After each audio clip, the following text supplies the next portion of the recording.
दोस्तों, भारत के नक्शे पर कश्मीर का जो आप पूरा हिस्सा देखते हैं वो है तो भारत का हिस्सा, मगर फिलहाल पूरा हिस्सा भारत के कब्जे में नहीं है।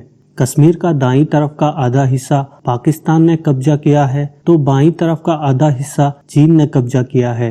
हिंदुस्तान के इस हिस्से को अमूमन लोग अक्साई चीन के नाम से जानते हैं, मगर लद्दाख से लगा ये इलाका गलवान वैली के नाम से जाना जाता है। 15 जून को गलवान घाटी में हुई झड़प में भारत के 20 जवान शहीद हो गए थे और चीन के लगभग 43 जवान शहीद हुए।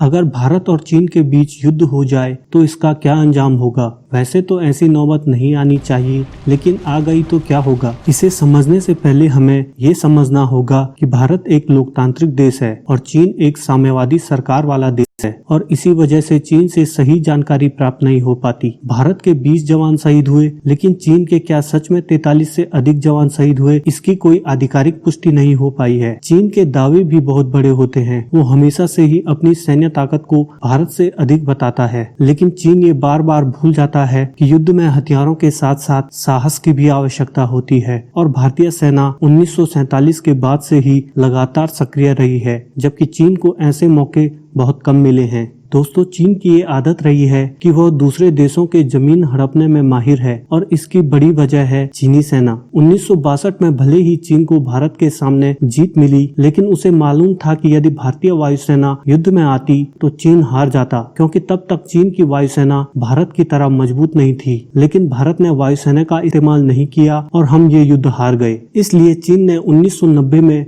अपनी सेना का आधुनिकीकरण करना शुरू कर दिया। चीन ने अपनी सेना पर निवेश किया, अपना रक्षा बजट बढ़ा दिया। ऐसी भी खबरें आती हैं कि अपने देश के विकास को पीछे रखते हुए सेना के विकास पर ज्यादा ध्यान दिया। यह बात भी सत्य है कि चीन ने उन बॉर्डर्स की स्थिति मजबूत की जो भारत से लगते हैं। उसने भारत से लगने वाले बॉर्डर्स पर पक्की सड़कें बनवाई और उसे रेल लाइन से कनेक्ट किया। जब से भारत ने चीनी बॉर्डर पर इंफ्रास्ट्रक्चर बढ़ाना शुरू किया, तब से चीन बहुत परेशान हो गया है और इस विवाद की जड़ भी यही है। पहली बार जब झड़प की खबरें आई तो हमें लगा कि यह एक आम झड़प है जो आमतौर पर भारत चीन के सैनिकों के बीच होती रहती है, लेकिन फिर ये बात सामने आई कि चीन बॉर्डर पर पूरी तैयारी के साथ आया है। इसका मतलब चीन का मकसद इस बार कुछ और है।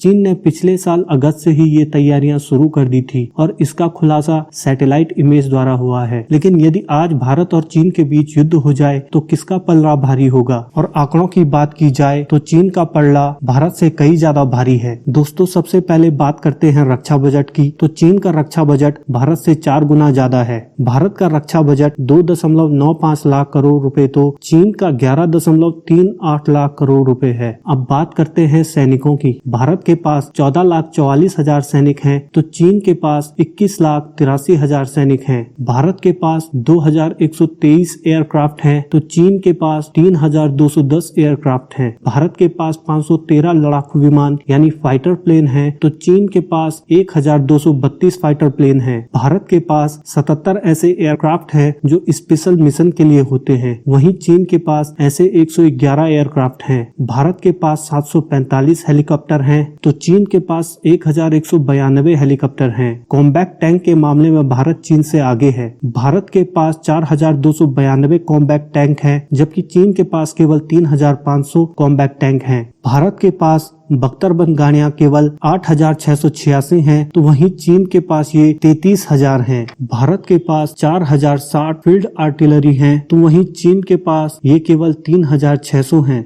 रॉकेट प्रोजेक्टर भारत के पास 266 हैं तो चीन के पास ये 2,650 हैं। भारत के पास 16 पनडुब्बियां हैं तो चीन के पास 74 पनडुब्बियां हैं। भारत के पास 13 युद्धपोत हैं तो चीन के पास 52 युद्धपोत हैं। लेकिन दोस्तों, युद्ध आंकड़ों और हथियारों से नहीं बल्कि हौसलों से जीते जाते हैं। दोस्तों, ये बात तो पूरी आर्मी की हुई, लेकिन चीन के लिए भारतीय सेना को हराना लगभग नामुमकिन होगा। रिपोर्ट के मुताबिक चीन से लगी सीमावर्ती इलाकों पर भारत की कुल सैनिकों की संख्या 2,25,000 है, जबकि चीन की सेना की संख्या 2 लाख से 2,50,000 के बीच हो सकती है। रिपोर्ट्स के मुताबिक चीन की इस फोर्स का एक हिस्सा रूसी टास्क और सिनजियांग और तिब्बत में विद्रोह को काउंटर करने के लिए रखी गई है। अधिकतर चीनी सैनिक भारतीय सीमा से बहुत दूरी पर हैं। युद्ध की स्थिति में भारतीय सेना को इसका फायदा हो सकता है। चीन की वायुसेना भी भारतीय वायुसेना के मुकाबले सीमा से बहुत दूर है। चीन को अगर अपनी सेना को भारतीय सीमा पर भेजना है तो उसे तिब्बत को पार करना होगा और इतना समय तक उनके फाइटर प्लेन्स का उड़ान भरना मुश्किल होगा,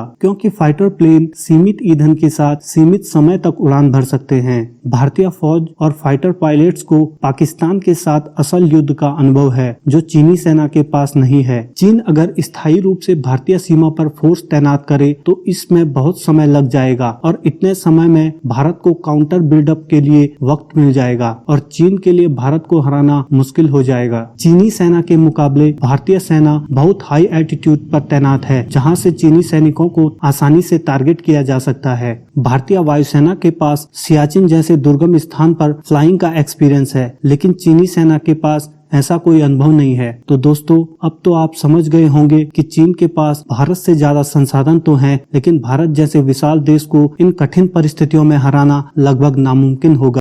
वीडियो को देखने के लिए धन्यवाद। आप देख रहे थे टॉप क्लास 7।